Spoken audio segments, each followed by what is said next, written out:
And now we're going to look at so-called Carlsbad variation, which is characterized by the pawn structure formed after exchange on d5. C takes d5, E takes d5, and white normally goes bishop g5. It seems a little bit illogical after what all we discussed, that black's main problem in the queen's gambit decline is bishop c8, that white is voluntarily taking on d5,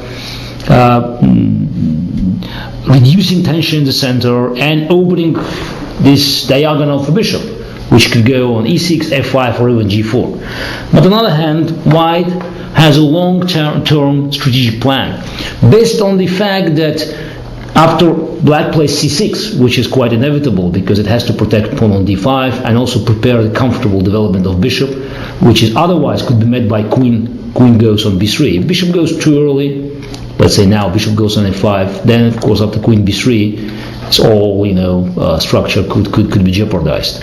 So after c6, white in theory could start preparing so-called minority pawns attack, where white could start pushing b4, b5, if necessary. After a6 they could play a4 and then b5, and exchanging pawns on the queen side and creating the weakness.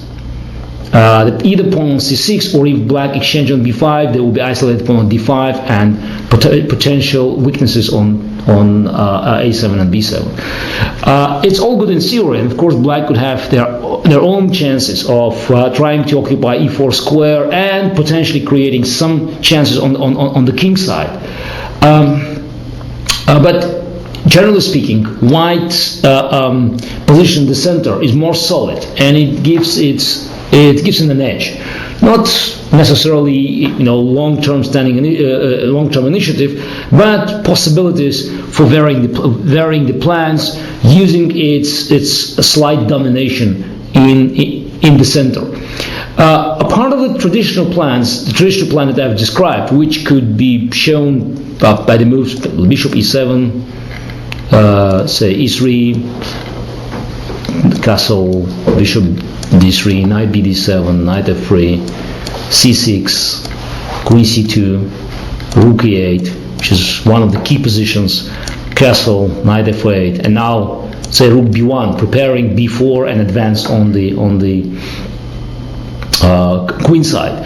White could always also play say rook e1 here in this position, trying to install knight on e5 and then protected by pawn on f4. And there are certain positions that could arise after bishop e6. Say just all the lines are general. I'm not quoting any games. Knight e5, knight g4, taking on e7, queen takes e7, taking on g4, taking, and then probably f4, or even immediately playing here f4. And after f6, taking on g4, taking, playing maybe f5, and then trying to have a pawn's attack on the king side after white queen is moved from f2 probably to f4. The most comfortable way for black to equalize is to play knight e4 here, which is a very typical maneuver based on the fact that after bishop takes a7, queen e7, knight on e4 is protected already by rook and a queen. And this position was quite heavily analyzed and tested in practice, but always black found its way to equalize after bishop e4, d4, knight d2, f5, f3, take on f3, both knight takes f3 and bishop e6, and black was safe. So rook ab1 is very traditional way of playing, and it leads to not complicated but very tense game. So far it seems that black had enough resources. That's why white always tried to find other ways of playing. For instance, in this position, one of the popular moves is to play h3, which sounds a little bit odd, but white's idea after knight f8 to go bishop f4, which sounds odd again, but when you look at the position, there's a lot of, it makes a lot of sense, because white is saving this bishop from potential exchange after knight e4, and preventing knight e4 keeps a little pressure on black's position, because the battery on queen c2, bishop d3 prevents black bishop to be actively developed, and also black to use the potential stronghold on e4. So after bishop d6, and exchanges, white could go either long castle or short castle, and it leads to different positions. But even a long castle, remember the Rubinstein's idea, gives white some nice chances of attacking, of combining the attack on the king side with potential pressure on the center, because black will have inevitably play c6, c5, prepare some counter attack on the queen side, but then after exchange on c5 there will be an isolated pawn on d5. So black could also start playing knight g6 here, and then after bishop h2, bishop d6 again, and now it seems that black has an extra tempo. But after a long castle, g4, g5, and potentially h4, h5, knight on g6 could give an extra tempo for white to create initiative, to develop the initiative here. One of the games to be looked at in this line is Portish-Larsen. Their match in 1977 convincingly won by Portish, both the game and mentioned game, and the match. White also played h3, it's a favorite Karpov move, after castle and knight f8. The idea is quite similar. White is trying to avoid all the exchanges, and after knight e4 it could simply go bishop f4, keeping the bishop alive, and then black has an unpleasant choice. To protect knight on e4 it has to play f5, but then you see the e5 square is too weak. So that's why black normally refrains from knight e4, and then white also could go bishop f4, or if black plays knight g6, actually holding the bishop there, then white prepares the attack on minority attack on the queen side, even giving up the bishop, because then eventually black can avoid having not isolated, but the weak pawn on c6 after all the exchanges, which gives white small but solid and enduring edge. White also has other plans that we should mention.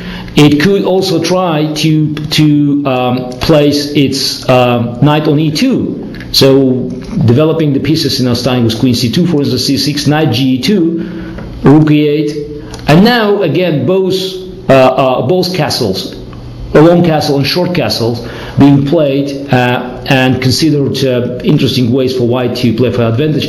Personally, I always preferred short castle, and I played this position a number of times because here is white, a part of the traditional plan with b4, b5, has another interesting idea of playing f3 and e4. So trying to actually use the possibility of organizing a strong center, and also it changes the nature of the game. My practical experience, and I think the general results are somehow in favor of white, and I could quote a few of my own games that were played. One I beat Ulf Andersson in Belfort World Cup in 1988 in this position, and it could demonstrate the ideas that white always use in this modified version of Carlsbad. Also, I won one nice game against Nigel Short, now World Championship match in 1993. There was a different moves order. I actually refrained of playing queen c2. I played knight e2, and after rook e8, castle, Nigel played knight f8, and here I made interesting move b4, just figuring out that after bishop takes b4, bishop f6, gf6, white has an interesting move. Knight takes d5, queen d5, queen a4, in fact attacking both rook on e8 and bishop on b4. So the best line in fact for black is something like bishop h3, knight f4, queen a5, take, knight takes h3, knight e6, and white has small edge. Knight is not well placed on h3, but black's pawns are also not good. So Nigel didn't take the pawn. He continued this quiet development, but then white actually managed to protect the pawn on b4. I think I either played a3 or queen b3 in this position, and then combined two plans with f3 and potential development of initiative on the queen side. I managed to win the game. And those are different versions, of different modifications of White's plan in this line. We should also mention that Black very often used the trick of playing knight bd7, rook e8, knight f8, refraining from c6, because they always had in mind that if White king goes on the queen side, so if White castles on the long side, then Black would always play bishop e6, rook c8, c7, c5, saving a tempi, not wasting a tempi on c6. Those are very, very minor details that they played a huge role in professional high-class chess 100 years ago, or even now. So that's how we actually, define the opening strategy, by always understanding this little minor differences that could in fact make a huge difference if you enter big complications. Just imagine you have opposite kings on the opposite sides of the board. White king castle long side, black king is on g8, and it's an attack on both sides. And this minor detail of Black saving on c7, c6, and in fact playing c7, c5 could play a huge role. So White eventually should also watch that, and it could also try to modify its plans, going immediately casting short, or there were a number of games where White even ignored that, believing in the strengths of his position after long castle. After all, I think now White is sticking moreover with a short castle, and the idea of having knight on e2 it's probably more dominant, because it's widely considered that this position, this location of the knight gives White more wider options in fighting for initiative. Just remind you again, it could be the same plan with b4 and b5, attacking pawn on c6, or f3, e4, preparing an assault in the center.